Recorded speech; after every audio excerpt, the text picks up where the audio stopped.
She stole my husband and announced her pregnancy at my birthday dinner, but I came prepared. I'm Samantha Parker, 32, and for most of my life, my younger sister Jessica has stolen what was mine, my toys, my clothes, my spotlight, but nothing compared to what she stole on my birthday, my husband.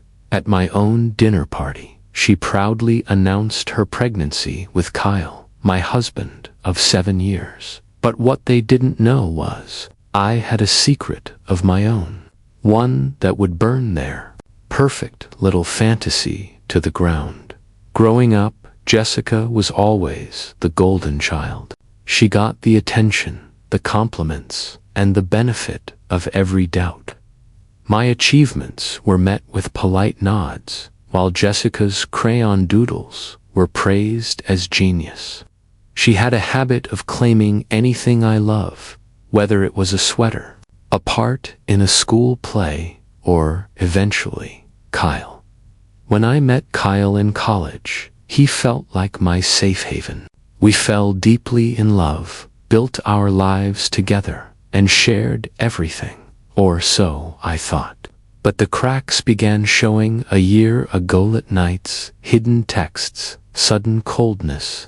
I feared the worst, but never imagined the betrayal would come from my own blood.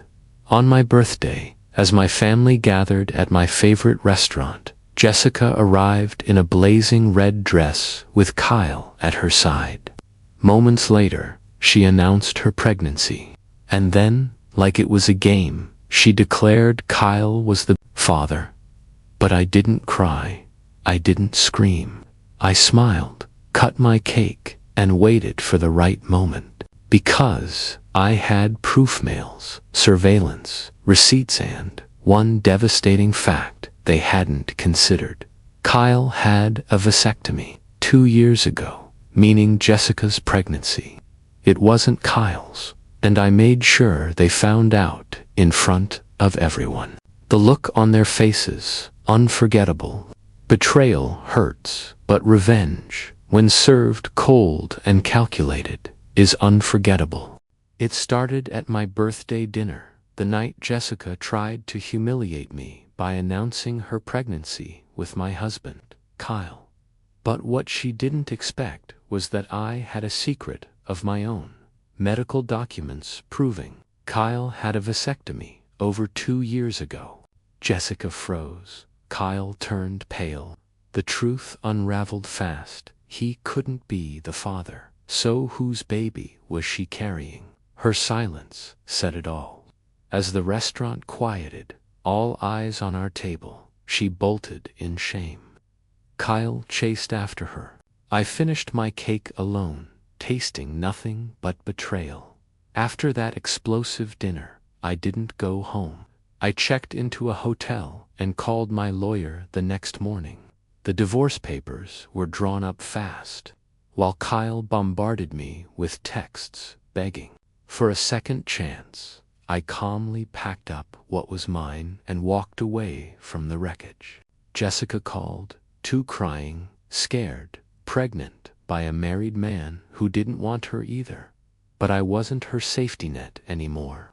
My parents begged me to forgive, to support her, but I was done being the family's emotional dumping ground.